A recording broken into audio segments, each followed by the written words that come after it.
세상의 모든 지식을 연결하다. 라이프링크 스튜디오. 1개월만 한번 해보세요. 그러면 여러분의 뇌는 전과 후가 확 달라져 있다는 것을 느끼실 수 있을 겁니다. 환자분들한테 뭐라고 말씀을 드리냐면요. 이상에선 절대 살을 빼지 말아라고 말씀을 드립니다. 오늘 저 김희진 교수님 모시고 그 두 가지 주제에 대해서 알아볼 텐데, 나이와 상관없이 뇌 기억력을 효과적으로 개선한 방법. 하나는 이제 하루 10분 투자로 그 치매 예방하는 좀 다양한 방법에 대해서 좀 알아보도록 하겠습니다. 네. 남들보다 네. 이렇게 뇌를 늙게 만드는 네. 그 주요 생활 습관에는 어떤 게 있을까요? 이제 대표적으로 알려져 있는 게 비만, 중년기 비만, 그 다음에 흡연, 그 다음에 고혈압, 고혈당, 고지혈증 같은 만성질환 같은 것들을 제대로 조절하지 않았을 때 뇌가 다른 사람보다 훨씬 더 빠른 속도로 노화를 겪는다고 알려져 있고요. 그 외에도 만성적인 스트레스, 그 다음에 수면 부족, 그리고 또 하나는 가만히 있는 거. 아무것도 하지 않고 가만히 있을 때 뇌가 급격하게 노화를 겪는다고 알려져 있습니다. 말씀해주신 그 네 가지 원인 중에서 특히 비만이 뇌 노화를 앞당기는 이유가 있나요? 비만도 사실은 나이대별로 다릅니다. 우리가 보통은 위험한 비만이 중년기 비만, 즉 중년이라고 하는 건 40대에서 60세 사이의 비만을 얘기하는데요. 특히나 복부 비만을 말씀을 드리는 겁니다. 이 복부 비만을 일으키는 것 중에 하나가 나쁜 지방세포가 뇌에 이러한 몸에 쌓이면서 결과적으로 체내를 만성염증 상태로 만들게 됩니다. 이 만성염증은 그러면 복부에 국한되어 있냐? 그렇지 않습니다. 혈액을 타고 온몸에 돌아다니면서 뇌에도 염증을 일으키게 되는데, 이 만성염증은 뇌의 나쁜 노폐물을 씻어내지 못하는 그러한 효과를 일으키게 됩니다. 특히 뇌의 나쁜 노폐물의 대표적인 게 바로 아밀로이드 단백질이라고 하는 건데요. 이 아밀로이드 단백질이 쌓이게 되면 바로 알츠하이머 치매를 일으킨다라고 알려져 있어서 우리가 복부 비만을 중년기에 계속 유지하는 것은 뇌 노화를 빨리 앞당기는 그러한 지름길이라고 말씀드려도 과언이 아닙니다. 비만 다이어트가 네. 오히려 또 뇌 건강에 더 안 좋다라고 네. 얘기를 하셨는데, 그건 어떤 이유일까요? 제가 이제 환자분들한테 뭐라고 말씀을 드리냐면요. 60세 이상에선 절대 살을 빼지 말아라고 말씀을 드립니다. 근데 기본적으로 우리 몸은 어떻게 되냐면요. 나이가 들면 에너지로 사용할 수 있는 성분만 몸에 남기려고 합니다. 그 에너지 성분이 뭐냐 하면 바로 지방하고 당이에요. 나이가 들수록 빨리 에너지로 사용하기 위해서 근육, 단백질은 빼버리고 지방세포로 그 자리가 대체가 됩니다.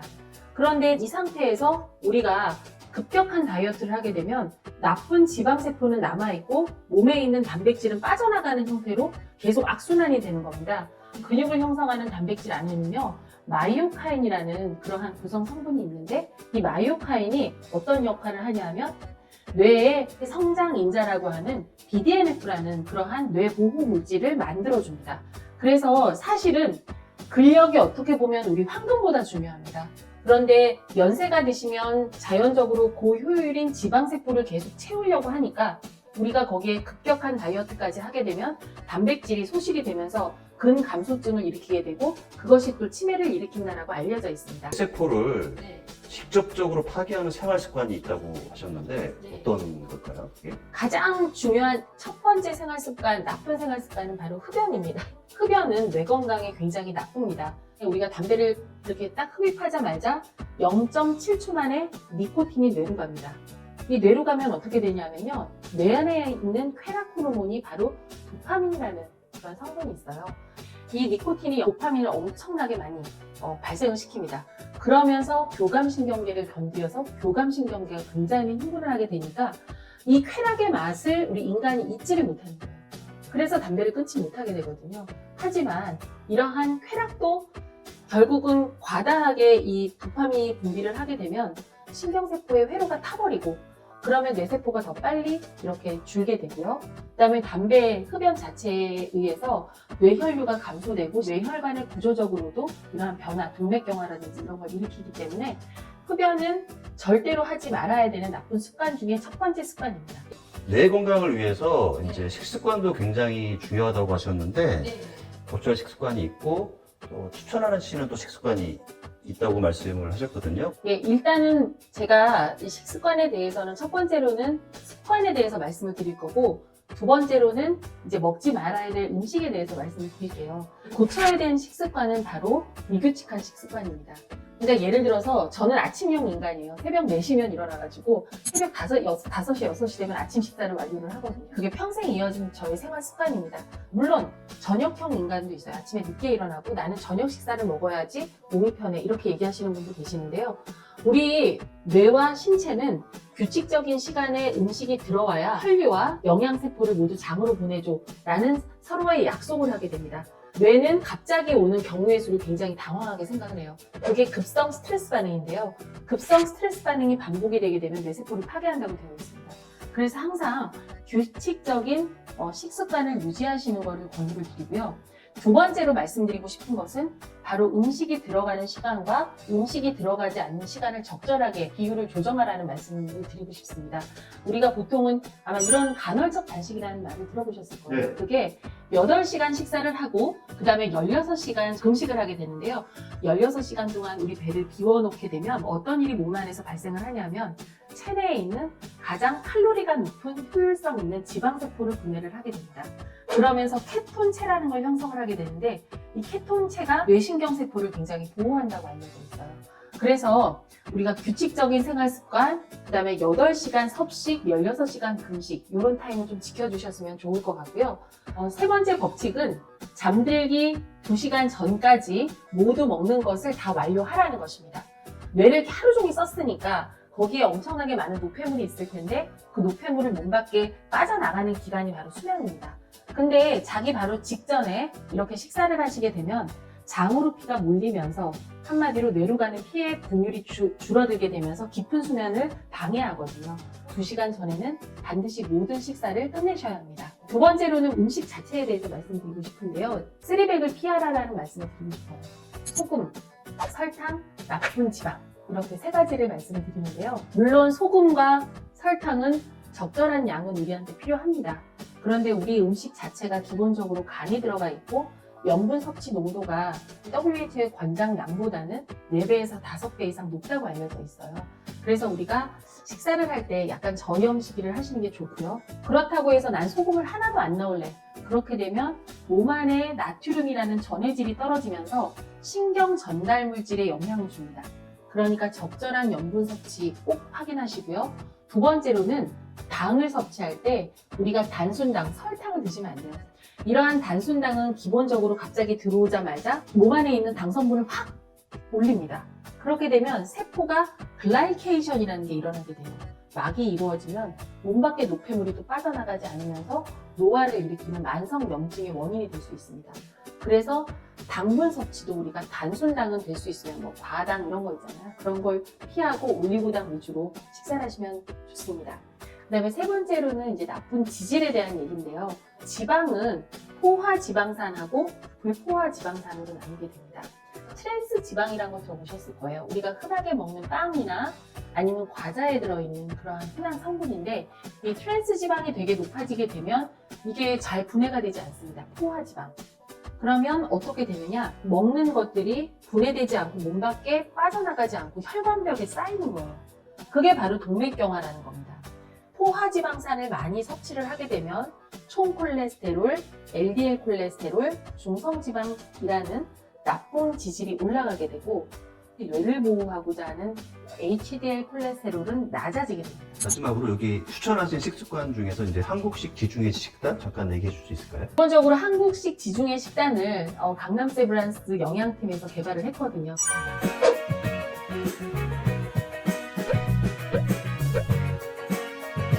우리는 올리브 오일을 접하기 어려우니까 올리브 오일만큼 슈퍼푸드가 뭐냐 하면 바로 들기름입니다. 들기름이 정말 여러 가지 뭐 DHEA, 그 다음에 EPA도 많이 있고, 그 다음에 들기름 안에 있는 리놀레익 엑시드가 또 뇌를 굉장히 잘 보호한다고 되어 있어서 이 들기름 같은 거는 그냥 생으로 한 숟갈 정도 올리브 오일 대체로 먹고 그런 식으로 이제 식단 개발을 해서 우리나라 음식에 접목시킨 게 바로 한국식 지중해 식단입니다. 하루에 이제 추천하기로는 생들기름을 하루에 한 숟갈씩 한 3번 정도 드시라고 되어 있어요. 들기름이 너무 힘들다고 하면 요새는 익스트라버진 올리브 오일도 많이 나와 있습니다. 저 같은 경우에는 익스트라버진 올리브 오일을 식초 있잖아요. 그거랑 반 스푼씩 섞어서 매일 아침마다 한 스푼씩 먹거든요.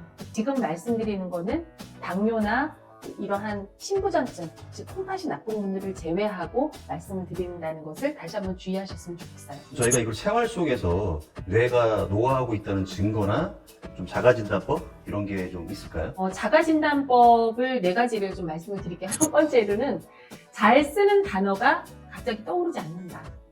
두 번째로는 아는 사람을 봤는데 그 이름이 떠오르지 않는다. 세 번째로는 굉장히 길을 잘 찾았었는데 길 찾기가 갑자기 당황스럽다. 그다음에 네 번째로는 암산이 잘 되지 않는다. 이 네 가지 신호 중에 하나라도 해당이 되면 나는 뇌 노화가 일어났다고 생각을 하셔야 돼요. 근데 더 중요한 거는 나한테 이러한 네 가지 증상 중에 하나라도 이런 증상이 있는데 그걸 스스로 깨닫지 못하는 경우가 있습니다. 그거는 정말 심각한 경우에 치매일 수도 있습니다. 우리가 아는 걸 아는 것과 모르는 것도 아는 게 우리 메타인지라고 해요. 근데 이 메타인지가 떨어지는 그 순간부터 7년 안에 대부분 치매로 진행된다고 알려져 있거든요. 그래서 한번 내가 현재 나의 뇌 상태는 어떤지를 돌이켜 보셔야 됩니다. 이런 뇌의 어떤 기능이나 좀 기억력을 살릴 수 있는 기억력 운동법 이런 게 있을까요? 제가 간단한 실천법 말씀드릴게요. 이건 실제 진료를 하면서 환자분들한테도 말씀을 드리는 건데요. 간단한 단어, 우리가 흔히 쓰던 단어인데 갑자기 입에만 맴돌고 머리 안에 빙빙 돌다가 가만히 있다 보면 한두 시간 있다가 떠오르는 단어가 있을 겁니다. 그 단어는 바로 적으세요. 적은 다음에 자기 전에 10번을 반복을 하시는 거예요. 그러면 그 단어는 다시 잊어버리지 않습니다. 왜냐하면 사멸되려고 했던 해마의 세포를 심폐소생술했다고 생각을 하시면 돼요. 그 다음에 두 번째로 제가 적극적으로 권유를 드리는 건데요. 하루를 되게 바쁘게 살았잖아요. 그러면 저녁에 가서 아무의 어떠한 도움 없이 하루 일을 시간별로 쭉 경과를 쭉 쓰시는 거예요. 손글씨로. 그런 다음에 거기에 대한 감정도 간단하게 표시하시면 더 좋습니다. 제가 이러한 방법들을 환자분들한테 말씀을 드리면요. 정말 일기를 쓸 때와 안 쓸 때가 하늘과 땅 차이라고 말씀을 들었어요. 세 번째로는 새로운 단어를 매일 5개씩 찾아서 외우는 겁니다. 저희 선생님 중에 한설희 선생님이라고 계세요. 건국대학교 병원의 치매 명의고 치매 분야에 있어서는 거의 바하라고 할 수 있는데 이분이 나이가 만 70세가 넘으셨어요. 근데 나날이 젊어지세요. 근데 이분의 팁은 뭐냐 하면 스페인어, 영어, 프랑스어를 단어를 하루에 5개씩 매일 꼭꼭 외우시는 거예요. 그랬더니 저희보다도 훨씬 더 유려한 언어 기능, 그 다음에 외모에서도, 그 다음에 신체 건강에서도 계속 건강을 유지하시는 걸로 봐서는 이미 의사에게도 검증된 방법이다. 하루에 5개의 새로운 단어 외우기. 네. 마지막 방법으로는 몸을 이용하는 건데요. 우리가 몸을 움직일 때는 어떠한 순서가 들어있는 그러한 육체적 운동이 중요한데요. 그것 중에 하나가 댄스예요. 노인들을 위한 단순한 동작이 있는 것들부터 시작을 하셔서 한 5분부터 시작을 해보십시오. 그리고 점차 시간을 늘려서 20분 정도까지 하시면 아마 한 딱 1개월만 한번 해보세요. 그러면 여러분의 뇌는 전과 후가 확 달라져 있다는 것을 느끼실 수 있을 겁니다. 그래서 어르신들 아마 이런 얘기 많이 들어보셨을 거예요. 내가 골반 골절되면 대퇴골 골절되면 죽는다더라, 치매 온다더라 이런 얘기 많이 들어보셨을 텐데 마이크로바이옴이라고 해서 장에 있는 장내 세균에 의해서 치매와 파킨슨이 일어난다고도 알려져 있습니다. 세상의 모든 지식을 연결하다. 라이프링크 스튜디오. 하루 이제 10분 투자로 치매 예방하는 생활 습관 4가지에 대해서 말씀드릴 텐데 이제 고령화 사회로 가면서 치매나 또 조기 치매에 대한 기사나 이슈가 많은데 국내 혹은 해외 치매율이 이제 변하는 정도 어떻게 되고 있는지 혹시 좀 알 수 있을까요? 2024년에는 이미 치매 환자 100만 명 시대를 맞이를 하였고 이제 2035년에는 초기에 예측했던 건 한 160만 명, 200만 명 정도라고 했다면 지금은 약 300만 명 정도 이상이 될 것이다. 65세 이상 어르신 4명 중에 1명이 치매라. 이렇게 설명을 드릴 수 있을 것 같습니다. 이렇게 치매 인구가 많아지는 게 다른 이유가 있는 건지가 좀 궁금하거든요. 또 나이 들어서 생기는 치매는 당연히 가장 중요한 요인이 세월이죠. 성별도 치매에 있어서 중요한 역할을 하는데요. 기본적으로는 여자가 알츠하이머형 치매가 많다고 알려져 있고 2배 정도, 남자는 혈관성 치매가 많다고 알려져 있습니다.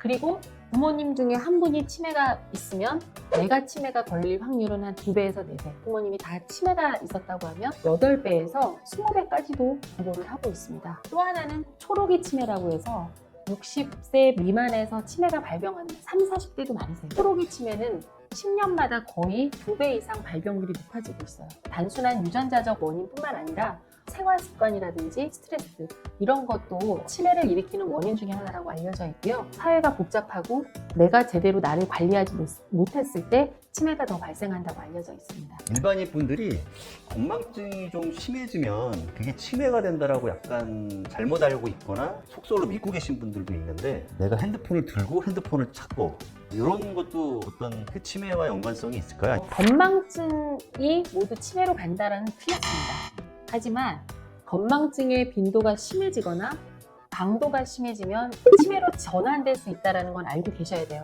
특히나 이제 주부님들이 뭐라고 얘기를 하시냐면 냉장고에 스마트폰을 뒀다. 근데 저희가 그게 하도 많아가지고 조사를 한번 한 적이 있습니다. 근데 단 한 건도 알츠하이머 치매 환자에서 발생한 경우가 없었습니다. 그러니까 그것도 역시 단순 건망증의 하나라고 생각하시면 될 것 같습니다. 왜 노화를 늦추는 식습관이 있는데 이거에 한 달 루틴이 있다고?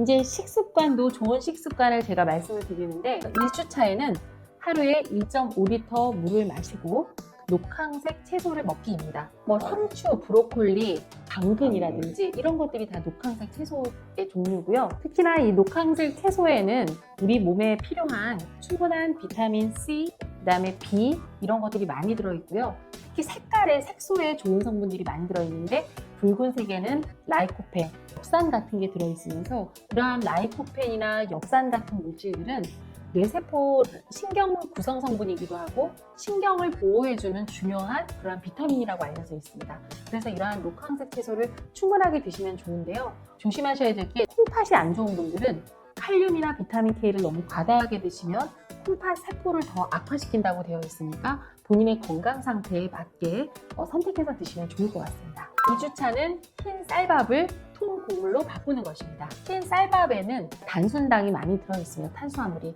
그런데 통곡물로 바꾸게 되면 풍부한 식이섬유를 통해서 장운동을 촉진시키고 통곡물을 소화하기 위해서 많이 입에서 씹어서 소화를 시키게 되는데, 그렇게 되면 입안에 있는 아밀라제에 의해서 다양한 소화 요소가 분비가 되고, 또 하나는 충분한 식이섬유를 통해서 오히려 장 건강을 굉장히 건강하게 만듭니다. 마이크로바이옴이라고 해서 장에 있는 장내 세균에 의해서 치매와 파킨슨이 일어난다고 알려져 있습니다. 그래서 우리가 통곡물을 먹음으로써 우리의 뇌를 상당히 건강하게 해주고 치매를 예방한다고 알려져 있습니다. 3주차는 커피를 줄이고 녹차로 바꾸기, 콕을 많이 먹기입니다. 녹차나 커피에 모든 카페인이 들어있다고 아마 알고 계실 거예요. 이 카페인보다는 녹차는 카테킨이라는 성분이 들어있어서 두뇌 건강에 훨씬 더 도움이 된다고 알려져 있고요. 그 다음에 EGCD라는 물질이 있어서 뇌 기능을 향상시킨다고 알려져 있습니다. 4주차는 과일 대신 붉은 채소를 먹는 것입니다. 당뇨 환자분들이 굉장히 과일 크레이빙을 하세요. 근데 이 과일 안에는 물론 건강한 당도 있지만 단순당을 많이 포함하고 있는 수박이라든지 뭐 이런 것들을 드시게 되면 단순당이 올라가면서 노폐물의 글라이케이션이 일어나서 노폐물이 몸 밖으로 잘 빠져나가지 않습니다. 그래서 저희가 대체하는 것이 바로 이제 토마토 같은 붉은색 채소인데요.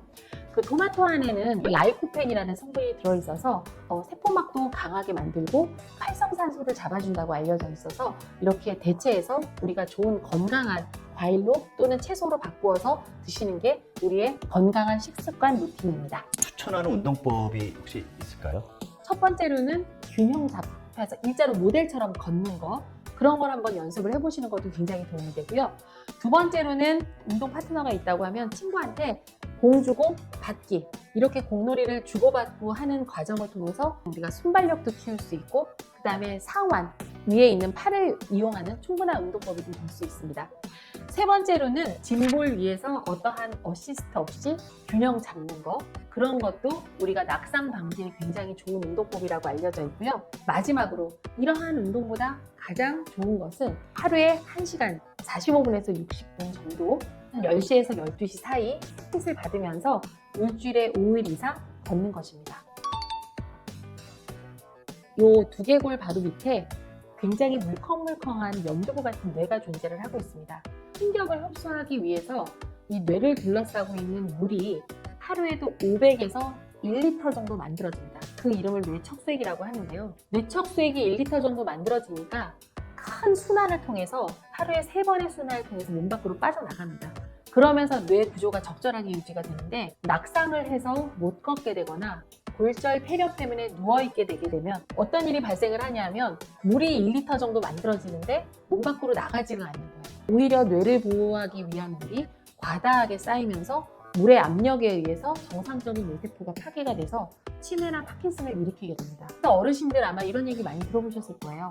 내가 뭐 골반 골절되면, 대퇴골 골절되면 죽는다더라, 치매 온다더라 이런 얘기 많이 들어보셨을 텐데 그게 바로 이러한 원리에 의해서 그렇습니다. 치매 예방을 위한 수면 습관의 개선 방법이 있을까요?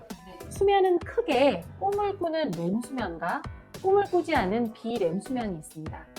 정확히는 한 4분의 1 정도가 렘 수면, 4분의 3 정도가 비렘 수면이고요.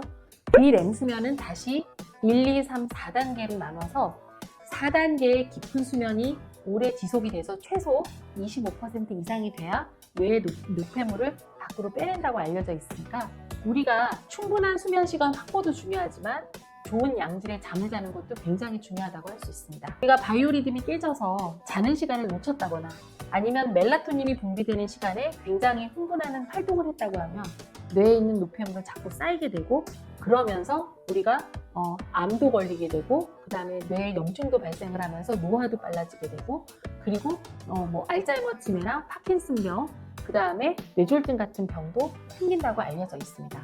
술과 수면제에 대해서 이제 질문하는 경우가 많이 있습니다. 첫 번째 술에 대해서 말씀드리고 싶은 건 대표적인 뇌 흥분제입니다. 그래서 술을 먹게 되면 알코올에 의해서 수면이 바로 들긴 합니다. 슬립 인덕션이 되지만 수면 유지가 잘 되지 않고 깊은 수면을 빠지지 않게 하기 때문에 결과적으로 술은 수면에는 굉장히 악영향을 미친다는 거 꼭 강조하고 싶고요. 두 번째로는 이제 수면제 문제예요. 수면제를 외부에서 복용을 하게 되면 뇌에서는 더 이상 자연적인 멜라토닌은 나오지 않아도 수면이 되니까 멜라토닌 분비를 점점 줄어들게 해요. 근데 이 멜라토닌 호르몬이 어떠한 효과를 하게 되냐면 항노화, 그다음에 항염증, 항암, 그다음에 바이오리듬 조절 이런 것들이 다 굉장히 다양한 역할을 하는 호르몬이거든요. 그러니까 외부에서 물질을 먹어서 수면을 취하게 되면 결과적으로 우리의 건강 호르몬인 멜라토닌은 줄어들게 되니까 꼭 다시 한번 생각하시면서 선택하셨으면 좋겠습니다.